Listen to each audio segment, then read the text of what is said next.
하나님 말씀 민수기 6장 22절에서 27절 말씀을 함께 읽도록 하겠습니다. 구약성경 204쪽입니다. 여호와께서 모세에게 일러 가라사대 아론과 그 아들들에게 고하여 이르기를 너희는 이스라엘 자손을 위하여 이렇게 축복하여 이르되 여호와는 네게 복을 주시고 너를 지키시기를 원하며 여호와는 그 얼굴로 네게 비치사 은혜 베푸시기를 원하며 여호와는 그 얼굴을 네게로 향하여 더사 평강 주시기를 원하노라 할지니라 하라. 그들은 이같이 내 이름으로 이스라엘 자손에게 축복할지니 내가 그들에게 복을 주리라. 아멘. 오늘 본문이 비로소 민수기 5장, 6장의 의미가 어떤 의미를 담고 있는지를 밝히는 본문입니다. 민수기 1장에서 4장까지는 이스라엘을 군대 진영을 갖추게 했죠. 성막을 중심으로 그 주위를 레이지파가 차지하고 동편에는 아론과 아론의 아들들 그리고 모세가 차지를 하는 그 진영을 갖춘 이후에 민수기 5장에서 6장을 말씀하신 겁니다. 흔히 5장 6장은 5장도 그러하고 정결해야 된다 그런 이야기를 하는데 그런 의미가 아니고요. 오늘 본문에 나오는 이 내용과 같이 5장에서 6장 전체는 이스라엘은 누구 중심이냐, 누구 때문에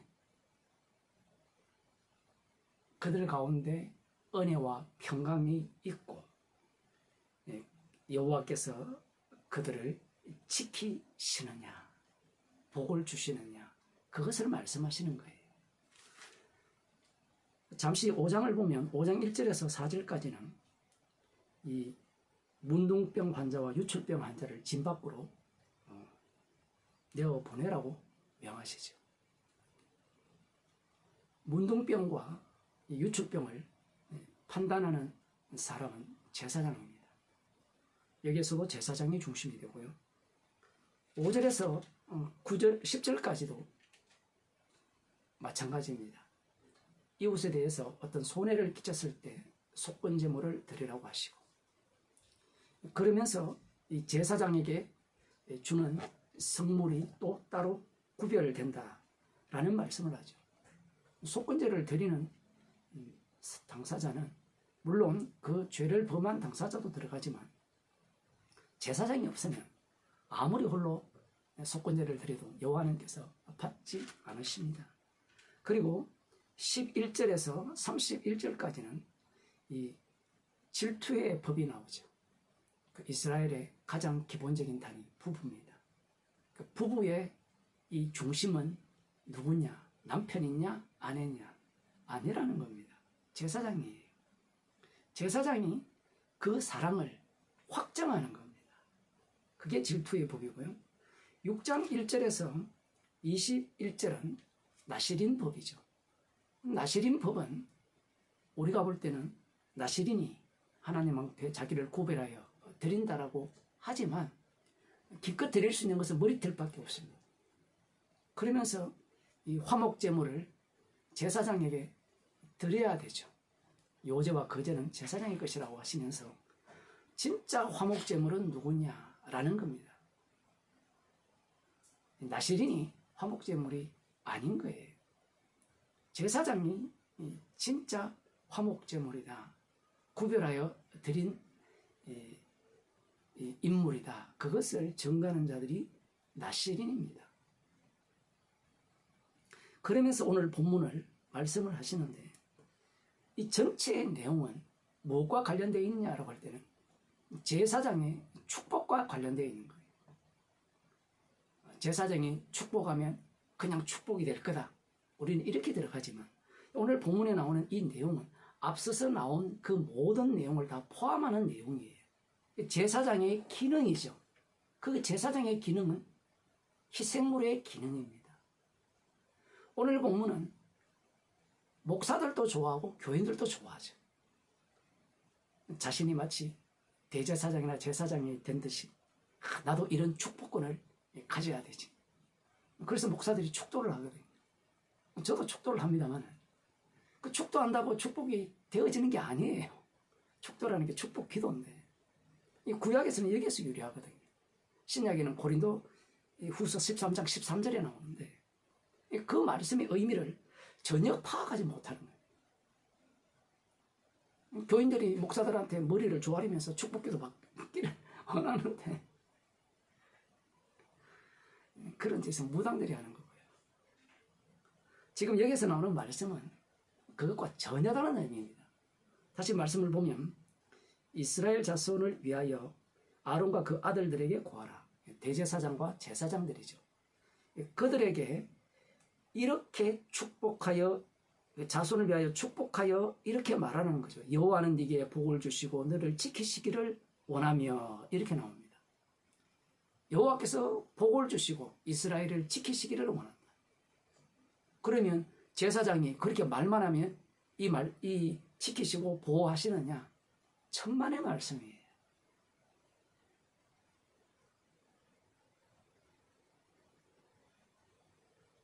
여호와는 그 얼굴로 네게 비치사 은혜 베푸시기를 원하며 여기에 여호와의 얼굴로 네게 비친다라는 말씀이 나오죠. 얼굴을 비쳤는데 은혜를 베푼다. 그러면 이 얼굴은 은혜를 베푸시는 얼굴이 아닌가? 이렇게 생각할 수 있죠. 그 뒤에도 마찬가지입니다. 여호와는 그 얼굴을 네게로 향하사 드사 평강 주시기를 원하노라. 여호와께서 그 얼굴을 이스라엘로 향하여 드시사 평강 주시기를 원한다. 은혜와 평강을 주신다는 겁니다.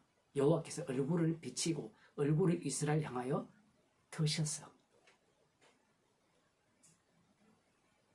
그런데 출애굽기 32장을 한번 볼까요? 33장에 보면 이 모세가 여호와의 얼굴을 보고 싶다고 이야기합니다. 17절에 여호와께서 모세에게 이르시되 너의 말하는 이 일도 내가 하리니 너는 내 목전에 은총을 입었고 내가 이름으로도 너를 알미니라. 그러자 모세가 가로되 원컨대 주의 영광을 내게 보이소서. 주의 영광 뒤에 보면 이 주님의 얼굴을 보여달라고 요청합니다. 뭐 인간이라면 다 궁금하겠죠. 그 영광을 보고 싶지 않겠습니까? 여호와께서 가라사대 내가 나의 모든 선한 형상을 네 앞으로 지나게 하고 여호와의 이름을 네 앞에 반포하리라. 선한 형상, 그 영광을 이 모세 앞으로 지나게 하겠다는 겁니다. 그 얼굴을 보여주는데 하시는 말씀이 여호와의 이름을 네 앞에 반포하겠다는 거예요. 그러면 여호와의 형상이 모세 앞으로 지나가면서 여호와의 이름이 반포된다는 겁니다. 그 반포되는 내용이 뭐냐? 여기에 보면 내가 긍휼히 여길 자를 긍휼히 은혜 줄 자에게 은혜를 주고 긍휼히 여길 자에게 긍휼을 베푸느니라. 모세에게만 해당되는 이야기거든요. 이게 여호와의 이름이 하시는 내용이에요. 그런데 이 내용을 이루시는 게 있습니다. 어떻게 은혜 줄 자에게 은혜를 주고 이 긍휼 베풀 자에게 긍휼을 베푸는가? 그 이유는 뒤에 보면 또 가라사대 네가 내 얼굴을 보지 못하리니 나를 보고 살 자가 없습니다. 여호와의 얼굴을 보면 영광을 보면 다 죽어야 돼요. 다 죽어야 되는데 은혜 베풀 자에게는 은혜를 베푸고 긍휼을 베풀 자에게는 긍휼을 베푸는 분이 바로 여호와의 이름이라는 겁니다. 그러면 다 죽는데 어떻게 긍휼을 잊게 되는가? 쉽게 말하면 맨입으로 되느냐 얘기야. 그게 안 돼요. 내가 그냥 하나님께서 긍휼 베풀 자에게 긍휼을 베푸노라 말씀만 하시면 되느냐? 절대로 그렇게 되지 않습니다. 십자가에 피가 없는 긍휼은 없어요. 그러니 인간들이 믿는다는 하나님은 다 우상이에요. 교회에서 말하는 하나님은 다 우상입니다. 여기에 보면 살자가 없는데 어떻게 모세를 살리는가? 어떻게 모세에게 긍휼을 베푸시는가? 그 장면이 여기 나옵니다. 여호와께서 가라사대 보라 내 곁에 한 곳이 있으니 너는 그 반석 위에 서서라. 내 영광이 지날 때에 내가 너를 반석 틈에 두고 내가 지나도록 내 손으로 너를 덮었다가 손을 거두리니 네가 내 등을 볼 것이요 얼굴은 보지 못하리라. 얼굴을 보면 죽거든요. 영광은 보여주시기는 보여주시는데 보긴 봐요. 보긴 보는데 보지 못하게 하죠. 어떻게? 여호와께서 손으로 덮었다가 여호와 영광이 지난 이후에 거두신다는 겁니다. 우리가 여기에서 말씀을 보면 영광이 지날 때에 너는 반석 틈에 두고 아니 보여준다고 했으면 보여줘야죠.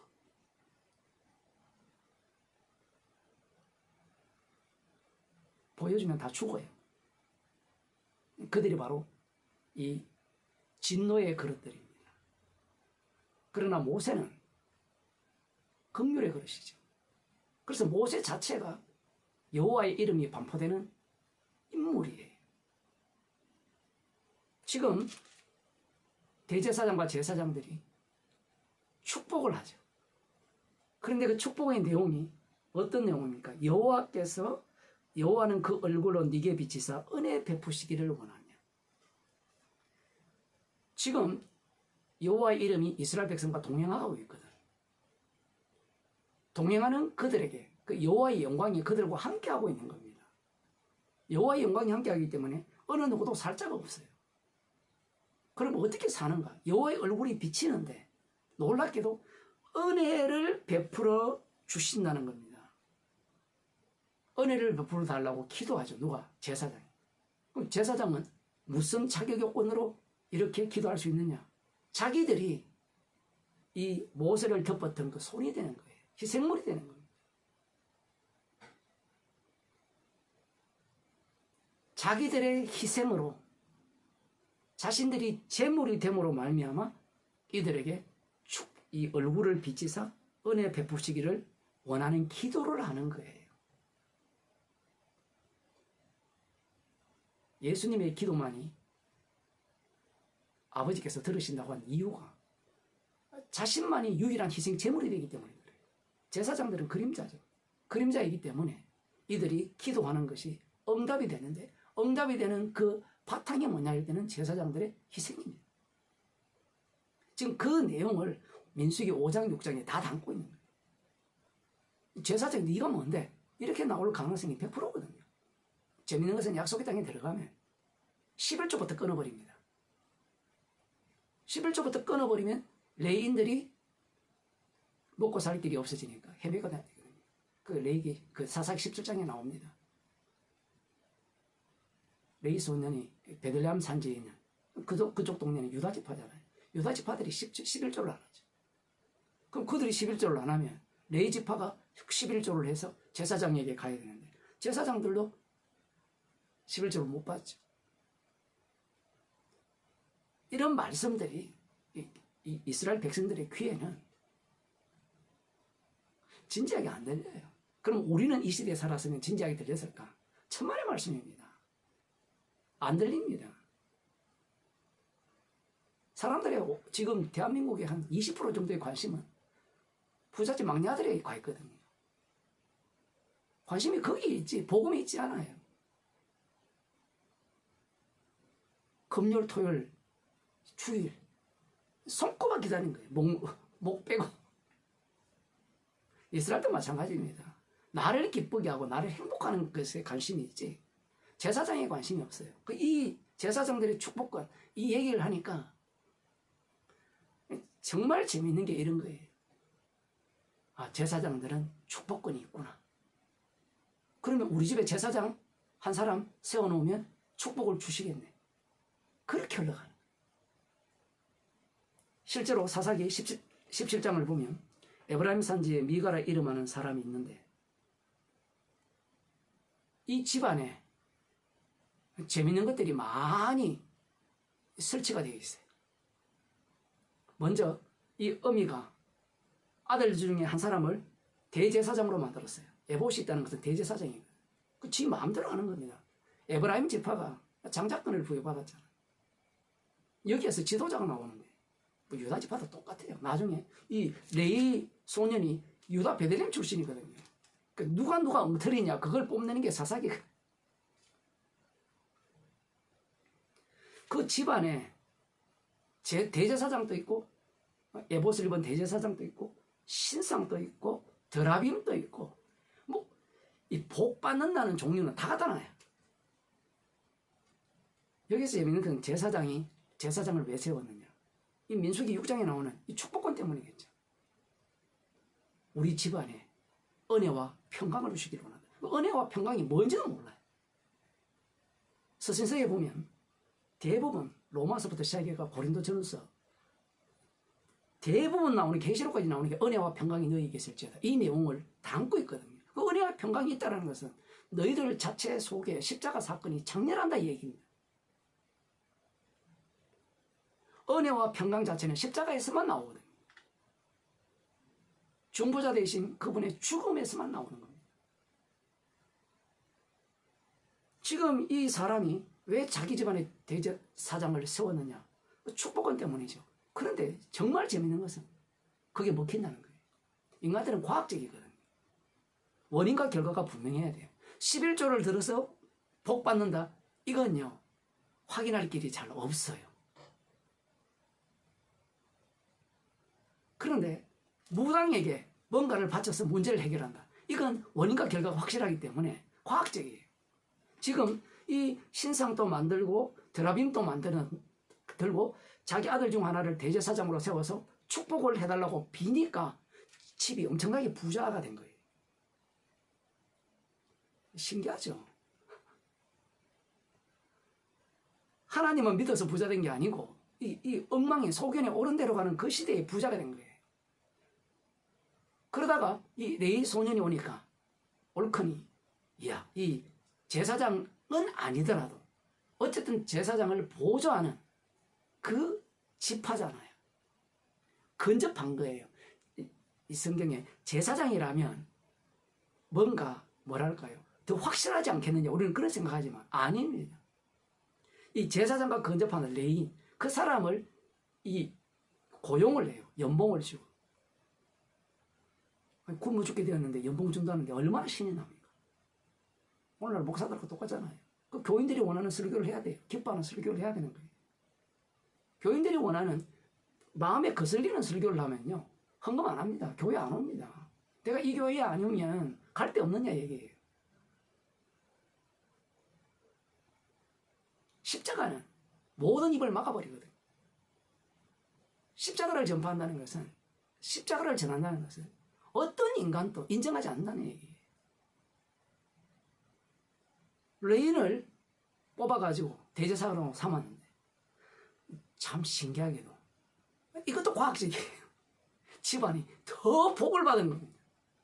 이 모습을 누가 받는가 하면 단지파 원래 하나님께서 기업으로 주신 그 땅을 차지하지 못하고 이리저리 돌아다니다가 여기까지 도달하게 됐는데 또 이 집안을 이 미가 집안을 들여다보니까 야, 레위 지파를 대제사장으로 세워서 에봇을 입혀서 축복을 이렇게 비는 기도를 하니까 엄청난 축복을 받은 거예요. 그래서 야 우리 지파에 와라. 너 한 집안에 대제사장이 될래 한 지파에 대제사장이 될래 어디가 돈을 많이 주겠습니까? 돈 많이 주는 곳에 따라가겠죠. 이게 먹혔기 때문에 그래요. 그 이들은 민수기 6장을 이런 식으로 보는 겁니다. 이스라엘이 그렇게 본 거예요. 무엇을 싹 빼버렸습니까? 제사장의 기능을 싹 빼버리고 그 희생은 다 빼버리고 그 희생이 있다는 것은 자기들도 그 죽음 속으로 합류하라는 거거든요. 그 내용이 민수기 5장 6장에 쫙 깔려있는 거예요. 가정이 중심이 아니라 제사장 중심인 거예요. 그래서 신약에서는 부부가 중심이 아니고 남편 아내가 중심이 아니고 자식이 중심이 아니라 십자가 중심으로 가는 거예요. 머리 대신 예수 그리스도 중심으로 가는 겁니다. 온 만물이 십자가이신 주님을 위하여 만들어졌기 때문에 그러한 거예요. 오늘 교회는 십자가를 빼버리고 이 축복의 내용이 뭔지도 몰라요. 그 은혜와 평강이 있기를 원한다니까 평강이 뭔지도 몰라요. 은혜가 뭔지도 몰라요. 그 은혜의 선물은 십자가의 피로 주신 주님이 주신 선물은 십자가의 피를 자랑하라고 한 선물이고요. 여기서 나오는 평강은 어떤 평강입니까? 예수님이 분명히 요한복음 14장에 말씀하셨죠. 내가 주는 평강은 세상이 주는 평강과 다르다고 하죠. 그런데 이 인간들은 이 은혜와 평강이 마치 우리 집 잘 되고 우리 집 우환이 없고 우리 가정이 행복하고 모든 인간들이 행복한 가정을 원하잖아요. 이 행복한 가정을 원하기 때문에 결혼을 안 하거든요. 요즘 사람들이 결혼 안 하는 이유가 미래가 불안하다는데 미래가 진짜 불안하죠. 불심판입니다. 불심판에 대해서는 불안해하지 않으면서 어떻게 집을 하나 구해서 살고 뭐 자식 교육 어떻게 하고 온갖 염려와 근심 걱정이 그들을 뒤덮어버린 거예요. 진짜 두려워할 때 불심판인데 그래서 결혼 안 한다 그러잖아. 모든 게 나중심인 거예요. 그렇게 하는 게 행복하다는 거예요. 이제 그것도 안 행복하니까 지 혼자 살다가 같이 이제 연락해가지고 밥 같이 먹을 사람 같이 모여요. 모여 얘기 한마디 안 합니다. 모여가지고 같이 휴대폰 보는 거예요. 그게 행복하다는 거예요. 이 정신병자들이 말씀을 보지 않으니까 모든 게 자기가 정답이고 자기 중심으로 보는 겁니다. 그러면서 이 축복의 의미도 그런 식으로 해석을 하는 거예요. 이 미가 집안에 이 축복 새겨들어야 됩니다. 이게 바로 소견의 옳은대로 행하는 거예요. 십자가 앞에서 죄인으로 드러나고 그 십자가로 인하여 감사함이 없다면 그 자체가 평강이 없는 거예요. 죄인으로 발각되는 그러한 것이 진짜 평강 가운데 있는 십자가가 밝혀 보이는 주의 백성입니다. 기도하시겠습니다. 하나님 아버지,